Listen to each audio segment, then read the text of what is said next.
One anonymous text message shattered my perfect life. Your wife isn't going to any marketing conference. You deserve to know the truth. I never imagined that investigating those words would uncover a web of betrayal far darker than a simple affair. What started as a husband's suspicion turned into a high-stakes game of corporate espionage and revenge. They thought they could play me for a fool. Instead, I orchestrated the most spectacular takedown our company had ever seen. But revenge, as they say, is a dish best served to a live audience. I'm Nathan, 34M, and I've been married to Rachel, 32F, for 8 years. We both work at the same tech company in Seattle. I'm a software developer, and she's in marketing. Our life seemed perfect, at least it's what I thought until that Wednesday morning. Rachel was getting ready for a week-long marketing conference in San Francisco. I watched her pack from our bedroom doorway, noticing how she meticulously folded her new dresses, ones I'd never seen before. She'd spent an unusual amount of time shopping lately, but I'd brushed it off as normal conference prep. Got everything you need? I asked, sipping my morning coffee. She jumped slightly, as if my voice had startled her. Another red flag I chose to ignore. Yeah, almost done, she replied, carefully placing what looked like new lingerie into her suitcase. Just want to make sure I look professional for all the networking events. I nodded, though something felt off. Rachel had attended plenty of conferences before, but she'd never put this much effort into packing. She'd even gotten her hair and nails done the day before, something she usually saved for special occasions. Don't forget to take pictures of the Golden Gate Bridge, I said, trying to keep things light. Maybe we can plan a vacation there sometime. She gave me a tight smile that didn't quite reach her eyes. Sure, honey, that would be nice. As I watched her finish packing, my phone buzzed. Unknown number. I almost ignored it, but something made me check the message. Your wife isn't going to any marketing conference. Check the attendee list for the SF Digital Summit. You deserve to know the truth. My heart started racing. Who would send something like this? I wanted to dismiss it as a prank, but there was this nagging feeling in my gut that wouldn't go away. Hey, Rach. I tried to keep my voice casual. Which company is organizing the conference again? She paused for a moment too long. Oh, it's the usual one. Digital Marketing Association. She waved her hand dismissively, not meeting my eyes. I nodded and pretended to check some work emails while I quickly searched for the SF Digital Summit. My hands were shaking as I found their website and clicked on the attendee directory. There it was, or rather, there it wasn't. No Rachel Mitchell listed anywhere. I checked 3 times, my stomach nodding with each search. Just then, another message came through. Check her Instagram DMs. She left her account logged in on the office computer. Look for messages from Brandon Cooper. Brandon Cooper. The name hit me like a punch to the gut. Our new client success manager, who joined the company 3 months ago. The one Rachel had been having a lot of client meetings with lately. I felt sick. This couldn't be happening. But as I sat there, memories started flooding back. The late nights at work, the new clothes, the sudden gym membership, the way she guarded her phone. I needed proof. I needed to know for sure. And if what I suspected was true, I needed a plan. Little did I know, this was just the beginning of what would become the most intense week of my life. I sat there staring at my phone for what felt like hours. My mind was racing with possibilities, none of them good. I needed help, someone with a clear head who could help me think this through. That's when I remembered Jessica. Jessica, 31F, was our IT security specialist and probably the smartest person I knew. We'd become friends over the years, bonding over our shared love of solving complex problems. If anyone could help me navigate this mess, it would be her. I messaged her. Need your help. Can we meet at Joe's Coffee? It's important. Her response came quickly. Be there in 20. The cafe was quiet when Jessica arrived.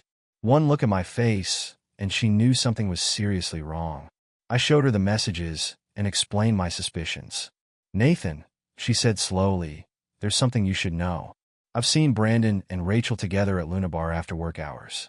I wasn't sure if I should tell you. My hands gripped the coffee cup so hard I thought it might break. When? Twice last week. They look close. I'm so sorry, Nathan. I should have said something sooner. I took a deep breath. I need to know for sure, Jess. Can you help me? She nodded, her expression turning serious. Actually, I can do better than that. Brandon's been using his company laptop to book travel arrangements. As IT security, I have access to all company devices. A few taps on her phone, and her face darkened. Nathan, they're both booked at the Fairmont in San Francisco. Same floor, adjoining rooms. The pieces were falling into place, and each one felt like a knife in my chest. But I wasn't about to let them get away with this. What's your plan? Jessica asked, seeing the determination in my eyes. First, I need to book a flight to San Francisco. Then, I'm going to need your help with something bigger. But it has to stay between us. I explained my idea. Jessica's eyes widened. Then a slow smile spread across her face. That's brilliant. And you know what? The company's annual virtual conference is streaming this week. We can use that. We spent the next hour planning everything in detail. Jessica would handle the technical aspects, while I'd take care of the confrontation. By the time we finished, I had a first-class ticket to San Francisco and a reservation at the Fairmont, on a different floor from Rachel and Brandon. On my way home, I received another anonymous message. Good luck. Make them regret it. I still don't know who sent those messages, but whoever it was, they did me a favor. Without them, I might have stayed blind to what was happening right under my nose. That night, I kissed Rachel goodbye as she left for her conference. She promised to call me when she landed. I smiled and waved, playing the role of the trusting husband one last time. After she left, I packed my own bag, including something special Jessica had given me, a small device that would help execute our plan. Tomorrow, I would be in San Francisco too, and Rachel's perfect little affair was about to blow up in her face. I should have felt nervous or scared, but all I felt was a cold determination. They wanted to play games? Fine. But they were about to learn that they'd picked the wrong person to deceive. The Fairmont San Francisco is exactly as luxurious as its website suggests. As I checked in around noon, I couldn't help but think about how much of our joint savings Rachel must have spent to stay here. Jessica had already worked her magic. They're having lunch at the hotel's rooftop restaurant, she texted. Brandon just used his company card to pay for it. I dropped off my bags in my room on the 9th floor and pulled out the device Jessica had given me, a small tablet loaded with everything we needed. At 2 p.m., Jessica texted again. They're heading to Fisherman's Wharf. Both phones moving together. Perfect. Time for phase 1. The hotel staff let me into Rachel's room after confirming my identity. The sight of their adjoining rooms made my blood boil. Rachel's suitcase was there, with our honeymoon photo on the bedside table. The irony was almost too much. I set up Jessica's device and waited. At 6 p.m., they returned. Rachel was laughing at something Brandon had said, her hand on his arm. They froze when they saw me. Nathan? Rachel's face went pale. What? What are you doing here? Enjoying the marketing conference? I asked calmly. Strange. I've been watching our company's virtual conference all day, but I haven't seen either of you present. Brandon stepped forward, trying to look intimidating. Look, man, this isn't what you think, Dash. Really? Because I think my wife and our client success manager booked adjoining rooms while pretending to be at different events. Rachel started crying. Nathan, please, I can explain. Save it, I said, standing up. But before you say anything else, you might want to know that you're both live on the company's conference stream right now. Their heads snapped to the tablet in my hands. Thanks to Jessica's skills, we had hijacked a portion of the virtual conference feed. Everyone at the company, including Brandon's wife, was watching this unfold in real time. How long? I asked, my voice steady despite the storm inside me. 3 months, Rachel whispered. Nathan, I'm so sorry. Save your apologies, I said. You'll need them for HR tomorrow. Both of you. As if on cue, both their phones started ringing, probably their supervisors. Brandon showed his wife's photo. I walked out, leaving them to deal with the chaos they created. In my room, I texted Jessica, it's done. Her reply came instantly. You did great. Check your email. I sent you something interesting from Brandon's laptop. Looks like they were planning to start their own marketing firm, using our client list. I smiled grimly. The night wasn't over yet. Not by a long shot. I spent the next hour going through the emails Jessica had sent me. My hands were shaking, but this time with anger rather than nerves. Rachel and Brandon hadn't just been having an affair. They'd been plotting to steal our company's biggest clients for their new venture. You need to see this, I texted Jessica, forwarding the most damning emails. They were planning to launch next month. Already sent everything to legal, she replied. The CEO wants to meet with you tomorrow morning. Video call at 9 a.m. I ordered room service and tried to relax, but my phone kept buzzing with messages from coworkers. Word had spread fast. The company's Slack channels were on fire with screenshots from the live stream. I switched off notifications and poured myself a drink from the minibar. Around midnight, someone knocked on my door. It was Brandon. Please, he said, looking desperate. 5 minutes. That's all I'm asking. I should have shut the door in his face. Instead, I let him in. Maybe I wanted to hear what possible excuse he could have. Melissa left me, he said, slumping into a chair. She's taking the kids to her sister's. My life is over. Funny how actions have consequences. I replied, no sympathy in my voice. Was it worth it? He looked up, and suddenly his desperation turned to anger. You think you're so clever with your little tech trick? Rachel never loved you anyway. She was just settling for Dash. I cut him off. Get out. And Brandon? Check your email. The company knows about your little startup plan. Hope you got a good lawyer. After he left, I got another message from an unknown number. Second floor conference room. 30 minutes. Bring your tablet. I knew I should probably ignore it, but curiosity got the better of me. The hotel was quiet as I made my way down. The conference room lights were on, and through the glass doors, I could see someone waiting. It was Melissa, Brandon's wife. I came as soon as I saw the stream, she said as I sat down. Tell me everything you know. And I mean everything. I showed her the emails about their business plan. She wasn't surprised. That explains the mysterious withdrawals from our joint account, she said quietly. They weren't just betraying you and me. They were going to betray everyone. We spent the next hour comparing notes, filling in the gaps in each other's stories. Turned out Brandon had been lying to both of us for months. Meeting Melissa made me realize something. I wasn't alone in this mess. As we were leaving, Rachel appeared in the hallway. She stopped short when she saw us together. Well, she said bitterly, this is cozy. Already moving on, Nathan? Before I could respond, Melissa stepped forward. Unlike some people, we actually have integrity. By the way, Rachel, I just got off the phone with my brother at the Securities and Exchange Commission. He's very interested in your little business plan. Rachel's face went white. She turned and practically ran back to the elevator. I looked at Melissa with newfound respect. Your brother really works for the SEC? She smiled. No, but she doesn't know that. Maybe it was inappropriate, but we both started laughing. Sometimes, that's all you can do in these situations. The next morning hit like a tornado. At exactly 9 a.m., my tablet lit up with a video call from our CEO, David Chen. I straightened my tie, took a deep breath, and accepted the call. Nathan, David's face was grave. I've been up all night dealing with this situation. Tell me you have copies of everything. I nodded. Jessica helped me secure all the evidence. Emails, calendar invites, client lists, everything showing their plans. Good man, David leaned back in his chair. Legal's reviewing it now. But here's where it gets interesting. 3 of our biggest clients called this morning. Apparently, Brandon and Rachel had already approached them about moving their accounts to their new agency. My stomach dropped. This was worse than we thought. They're both suspended pending investigation, David continued. But Nathan, I need you to come back immediately. We need damage control.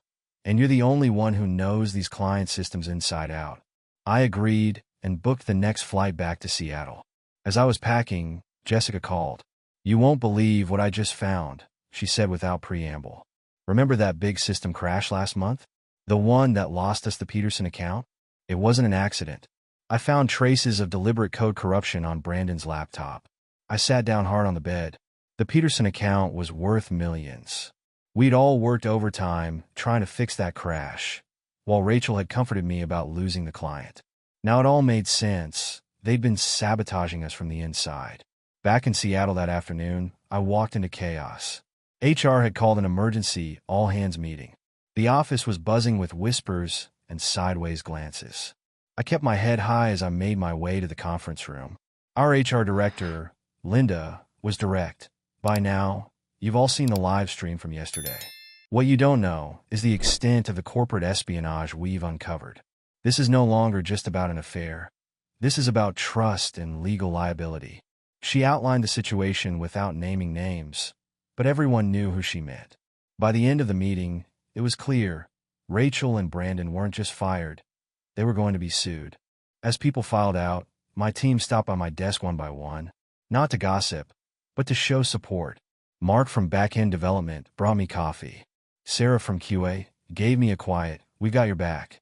Even the new intern awkwardly patted my shoulder. That's when Rachel appeared at the office door, escorted by security to clear out her desk. Our eyes met across the room. For a moment, I saw something like regret flash across her face. Then she looked away, hastily shoving pictures and personal items into a box. The photos of us together, those she left behind. A week after the San Francisco incident, I found myself sitting in our company's legal department, surrounded by lawyers. Jessica sat next to me, her laptop open to display the evidence she'd gathered. The damages could be in the millions, our lead counsel explained. The Peterson account alone, not to mention the attempted client poaching. They've both violated their non-compete agreements. I nodded, watching as she flipped through documents. The last week had been a blur of depositions and meetings. Rachel's lawyer had already reached out about a quiet settlement for our divorce. She wanted to avoid more publicity. "One more thing," Jessica spoke up. "I found something interesting in the metadata of those corrupted files. The sabotage wasn't just Brandon. Someone else's credentials were used. Someone with higher access." The lawyer's eyebrows shot up. "Are you saying?" "Rachel's login was used to authorize the changes," Jessica confirmed. "They were working together on everything." Just then, my phone buzzed. It was Melissa. "Coffee? I have news." 20 minutes later, I was at our usual coffee shop. Melissa and I had been meeting regularly, supporting each other through this mess. Today, she looked different, almost excited. "Remember my non-existent CC brother?" She grinned. "Well, I actually did call the SEC. Turns out, Brandon was doing more than stealing clients. He was trading company stocks based on insider information." I nearly choked on my coffee. "What?" "The SEC is investigating both of them," she continued. "Rachel's name is all over the trading records." Before I could respond, David Chen walked into the coffee shop. Our CEO didn't usually frequent this place. He spotted us and walked over. "Mind if I join you?" he asked. "I think we need to talk about the future of our marketing department." I gestured to the empty chair, curious. David sat down and got straight to the point. "Nathan, I want you to head up our new client retention task force. After what happened, we need someone our clients trust. And Melissa," he turned to her, "we have an opening in our legal compliance team. Jessica tells me you have experience in that area." We looked at each other, surprised. From the ashes of their betrayal, something positive was emerging. "Life's funny sometimes," Melissa said later as we left. "They tried to steal the company's future, and instead, they gave us new opportunities." She was right. In trying to destroy us, Rachel and Brandon had actually brought together an unlikely group of allies. And we were stronger for it. 2 months after the incident, life had taken some unexpected turns. My new role as head of client retention was keeping me busy, and I'd managed to not only save our existing accounts, but bring back Peterson.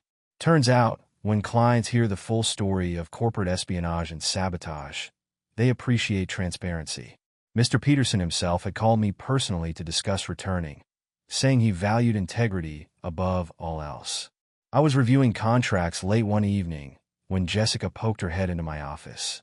The new office, a corner space with actual windows, courtesy of my recent promotion. "You need to see this," she said, placing her tablet on my desk. It was a tech industry news site. The headline made me sit up straight. "Tech startup founders arrested for securities fraud and corporate espionage." "They try to launch their agency anyway," Jessica explained, pulling up more details. "Used a friend as a front. But the SEC was watching their every move. Remember all those suspicious trades we found? That was just the tip of the iceberg." The article included mugshots of both Rachel and Brandon. They looked terrible. Nothing like the confident manipulators who'd thought they could get away with everything. Rachel's designer clothes had been replaced by an orange jumpsuit, her carefully styled hair now limp and unkempt. Brandon's arrogant smirk was gone, replaced by a look of defeated resignation. "There's more," Jessica said, scrolling down. "They didn't just target our company. 3 other firms have come forward with similar stories. They've been running this scheme for years, even before Rachel and I started working here." My phone buzzed. It was Melissa, Seen the news? Drinks at Murphy's? The whole team wants to celebrate. The team had become our little support group, me, Melissa, Jessica, and a few others who'd helped expose the truth. We'd started having regular Friday gatherings, helping each other heal while rebuilding our professional lives. These people had become more than colleagues. They were true friends who'd stood by me during the darkest time of my life. At Murphy's, I looked around at these people who'd become such an important part of my life. Jessica was showing Melissa something on her phone, both of them laughing. Mark from development was arguing playfully with Sarah from QA about coding standards. Even David Chun had started dropping by occasionally, shedding his CEO persona to just be part of the group. Speech, someone called out. All eyes turned to me. I stood, raising my glass. To karma, I said simply. And to friends who have your back when you need them most. And to new beginnings, Melissa added, giving me a meaningful look that made my heart skip a beat. Later, as we walked to our cars, Melissa hung back to talk to me. The Seattle rain had stopped, leaving the streets glistening under the streetlights. Nathan, I've been thinking, she said, tucking a strand of hair behind her ear. Would you like to grab dinner sometime? Just the two of us. I felt a flutter of surprise. And something else. Something I hadn't felt in a long time. Something I thought Rachel had killed forever. Hope. But before I could answer, my phone rang. It was David Chun. Nathan, check your email now, he said, his voice urgent. You're not going to believe what Rachel just tried to do. I stood there in the rain with Melissa, quickly opening my email. What I saw made my blood run cold. Rachel had somehow managed to send a mass email to all our clients, claiming she was forced into the fraud scheme by me and the company. The email was filled with detailed accusations, painting me as a manipulative mastermind who had orchestrated everything to take control of the client relationships. She's trying to take us all down with her, I said to Melissa, showing her the email. Claims I knew about everything and orchestrated the whole thing to frame her and Brandon. She even attached screenshots of old emails between us, completely out of context. That's insane, Melissa replied, reading quickly. She's facing serious charges. This will only make things worse for her. Look at the timestamps on these emails. They're from before any of this started. My phone rang again, Jessica this time. Don't worry, she said before I could speak. I've got proof she's lying. Remember when I was tracking their activities? I kept everything. Timestamps, access logs, IP addresses. Every time they accessed the system, every file they modified, every client they contacted. There's no way you could have been involved. I took a deep breath, watching the rain create puddles in the parking lot. Send everything to David and legal. I'll be there in 20 minutes. I turned to Melissa, apologetic, but she was already grabbing her keys, her face set with determination. I'm coming with you. You shouldn't deal with this alone. Besides, I have experience with desperate last stands. Brandon tried something similar last week. Back at the office, the crisis team was assembled in the main conference room. David sat at the head of the table, his usual calm demeanor tinged with anger. Jessica had her laptop open, multiple screens showing various logs and timestamps. Our legal team was reviewing documents, and even Mr. Peterson himself had called in via video conference, his distinguished face serious on the large screen. It's a desperate play, our lead lawyer said, reviewing Jessica's evidence. She's trying to create reasonable doubt for her trial. But these logs are bulletproof. Every action is time-stamped and verified. If anything, this just proves further conspiracy on their part. Mr. Peterson spoke up from the screen, his voice firm. Nathan, we've worked together for years. None of our clients believe these accusations. In fact, her email just proves we made the right choice coming back to your team. Trust isn't built on words. It's built on actions, and your actions have consistently shown integrity. As everyone worked to draft responses and contact clients, Melissa pulled me aside into the break room. The city lights twinkled through the windows, creating a strangely peaceful atmosphere amid the chaos. Remember what you were about to say? She asked softly. Before all this happened? I looked at her, this amazing woman who'd been through her own nightmare, but came out stronger. Who understood exactly what I'd been through because she'd lived it too. Yes, I said. I was going to say I'd love to have dinner with you. She smiled, and for a moment, all the chaos around us faded away. Tomorrow night? after we finish cleaning up this mess? It's a date, I replied, realizing I was smiling too. For the first time in months, I felt truly hopeful about the future. Jessica cleared her throat behind us, trying to hide a smile. Sorry to interrupt the moment, but you both need to hear this. Rachel just got arrested again. Apparently, sending that email violated her bail conditions. No contact with any company employees or clients. The FBI is involved now. Sometimes karma works fast, and sometimes it brings unexpected gifts along the way. The next evening, I found myself standing in front of my closet, actually nervous about what to wear. After everything that had happened, a first date shouldn't have felt like such a big deal. But it did. I chose a blue button-down shirt that Jessica had once said brought out my eyes. As I adjusted my collar, my phone buzzed with a news alert. Tech industry fraud case. Rachel Mitchell pleads guilty. I quickly scanned the article. Rachel had accepted a plea deal, agreeing to testify against Brandon in exchange for a reduced sentence.